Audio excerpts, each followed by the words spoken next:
کئی عظیم المرتبت پیغمبر پیدا ہوئے۔ خواتین و حضرات، یہاں پر یہ وضاحت نہایت ضروری ہے کہ یہ جو واقعہ آپ کے سامنے گوش گزار کیا گیا ہے، یہ قرآن یا حدیث وغیرہ سے ثابت نہیں ہے۔ قصائص الانبیاء کی کچھ کتب میں یہ واقعہ درج ہے، لیکن بہرحال اس کی صحت اور اس کی روایت ضعیف ہے۔ قرآن مجید فرقان حمید میں حضرت ابراہیم علیہ السلام کو آتش نمرود میں پھینکے جانے کا ضرور تذکرہ فرمایا گیا ہے۔ حضرت ابراہیم علیہ السلام کو آگ میں ڈالے جانے سے پہلے بت شکنی کا بہت بڑا واقعہ ہوا۔ آپ کی پوری قوم ایک جشن میں شریک ہونے کے لیے گئی، انہوں نے آپ کو بھی ساتھ چلنے کو کہا، مگر حضرت ابراہیم علیہ السلام نے انکار کر دیا اور ان سب کی غیر موجودگی میں ان کے بت خانے میں موجود تمام بت توڑ دیے اور کلہاڑا سب سے بڑے بت کے شانے پر رکھ دیا۔ جب وہ قوم واپس آئی تو انہوں نے حضرت ابراہیم علیہ السلام سے استفسار کیا کہ ہمارے یہ خداؤں کو کس نے توڑا ہے؟ حضرت ابراہیم علیہ السلام نے جواب دیا کہ تم اپنے سب سے بڑے بت سے پوچھ لو، کیونکہ وہ تمہارے مطابق سب جانتا ہے۔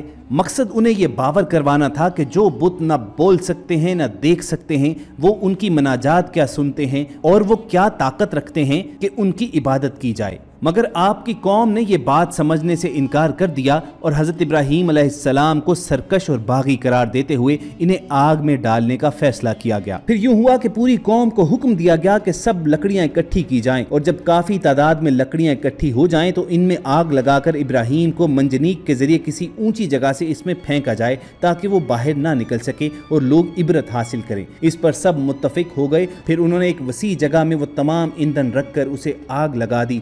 آگ روشن ہوئی، بھڑکی اور اس کے شعلے آسمان تک بلند ہو گئے۔ شعلہ اس قدر اونچا ہوا کہ وہاں سے اگر 3 میل کے فاصلے پر بھی کوئی پرندہ اڑتا تو جل بھن کر خاک ہو جاتا۔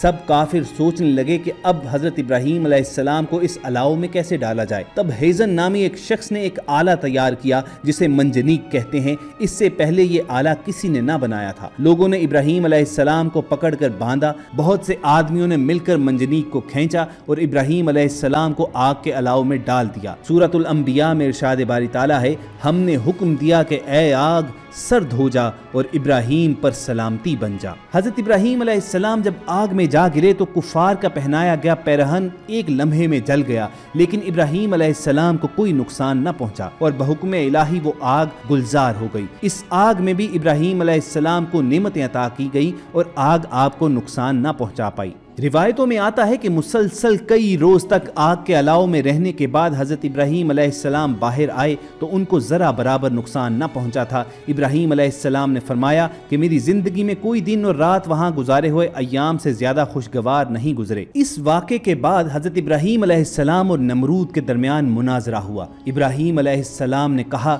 کہ میرا رب وہ ہے جو زندگی اور موت کا مالک ہے۔ اس بات کا جواب دینے کے لیے نمرود نے 2 قیدیوں کو بلایا اور بے قصور کو مار ڈالا اور قصوروار کو چھوڑ دیا اور کہا کہ دیکھا میں جس کو چاہوں مارتا ہوں، جسے چاہوں نہیں مارتا۔ اس طرح اس نے سب کو فریب دینے کی کوشش کی۔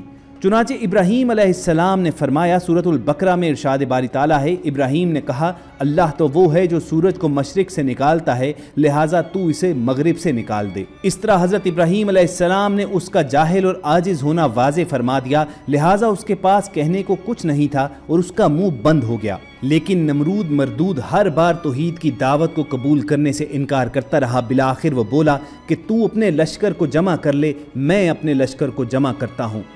نمرود نے اپنی فوج کو میدان میں اکٹھا کیا اور حضرت ابراہیم علیہ السلام سے مخاطب ہوا کہ اگر تیرا اللہ چاہے تو زمین کی حکومت ہم سے چھین لے، مگر اس سے پہلے میری فوج کا مقابلہ کرے۔ حضرت ابراہیم علیہ السلام نے اس سے کہا کہ مردود دیکھ میرے اللہ کی فوج آ گئی ہے۔ نمرود نے دیکھا کہ بادلوں کی طرح سیاہ ہوا پر کچھ چلا آتا ہے۔ یہ دیکھ کر لشکر میں ہلچل مچ گئی، مچھروں کا شور پھیل گیا اور اس مردود کا سارا جوش و خروش جاتا رہا۔ اللہ پاک نے اس لشکر پر مچھر مسلط کر دیے، انہوں نے ان کا گوشت اس طرح سے کھا لیا کہ صرف ہڈیاں باقی رہ گئیں۔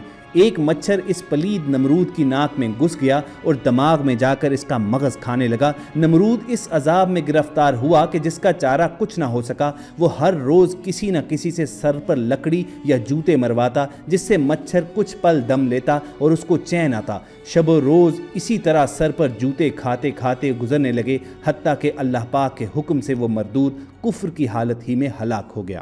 اس کے بعد حضرت ابراہیم علیہ السلام کو دنیاوی مقام و مرتبہ بھی بے حد بلند ملا۔ آپ علیہ السلام نے اپنی زندگی اللہ تعالیٰ کی خالص بندگی اور اس کی خالص اطاعت میں گزاری اور ساری زندگی توحید خالص کی دعوت دیتے رہے اور لوگوں کو شرک اور اللہ تعالیٰ کی نافرمانی سے روکتے رہے۔ بے شک حضرت ابراہیم علیہ السلام کی زندگی بھی تمام مومنوں کے لیے اسوہ اور نمونہ ہے۔ تو خواتین و حضرات، یہ تھا آتش نمرود کا قصہ، کس طرح اللہ رب العزت کے حکم سے وہ آگ حضرت ابراہیم علیہ السلام پر گلزار بن گئی۔ کوشش ہوگی کہ اپنے اس چینل کے توسط سے آپ تک اسی طرح کے اسلامی واقعات پہنچاتے رہیں، اور یہ ویڈیوز حاصل کرنے کے لیے آپ ریڈ بٹن پر کلک کر کے ہمارے سبسکرائبرز بننا مت بھولیے۔ جلد آپ سے دوبارہ ملاقات ہوگی۔ اللہ حافظ۔